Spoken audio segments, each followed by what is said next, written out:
L'esprit de cette convention que vous venez de signer avec la ministre, qu'est-ce que c'est?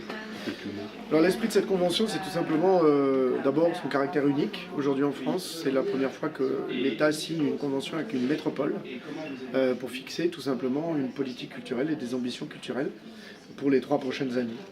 Avec à la fois des éléments financiers de la part de l'État, sur à la fois l'Hexagone de Mélan et le centre chorégraphique, le CCN2, où là l'État met de l'argent en plus. Et ça c'est important, et le sanctuarise pour les 3 ans qui viennent.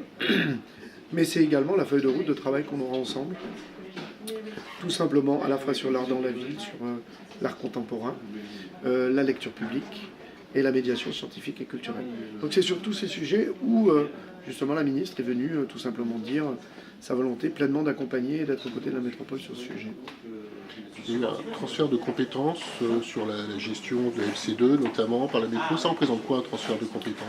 En fait, nous avons le transfert en fait, de 2 équipements. Nous avons le transfert de la MC2 et de l'Hexagone. Ça va être évalué par la commission d'évaluation de transfert de charges qui va avoir lieu au mois de mars. Donc c'est tout simplement la ville de Grenoble, la métropole se substitue à la ville de Grenoble et également au département d'ailleurs sur la MC2, mais également sur l'Hexagone, et prend en charge tout simplement le devenir de ces équipements. Nous devenons donc les pilotes, je dirais, en termes de collectivité de ces équipements-là.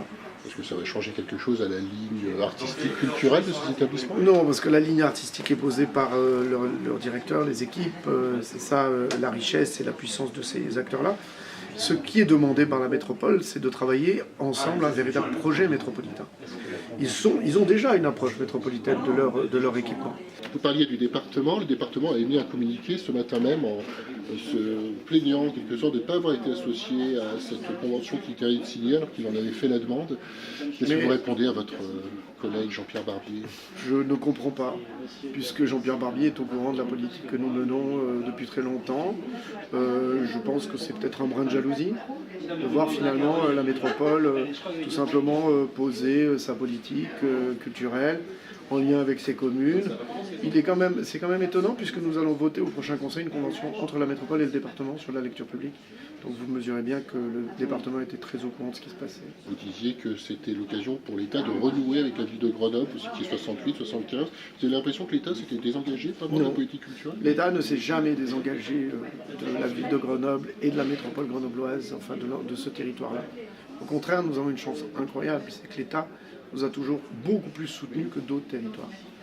Il faut en avoir conscience et le reconnaître. Donc ça, c'est essentiel. Ce qui est aujourd'hui nouveau et novateur, c'est la capacité d'une métropole, tout simplement, à porter une politique culturelle. Et ça, c'est quand même finalement extrêmement nouveau, la ministre l'a dit. Et c'est là où on voit que, comme elle l'a dit, le territoire grenoblois a toujours été un peu avant-gardiste sur les questions culturelles, lecture publique, spectacle vivant, art dans la ville, etc. Il est possible que peut-être nous soyons encore une fois une de ces nouvelles étapes.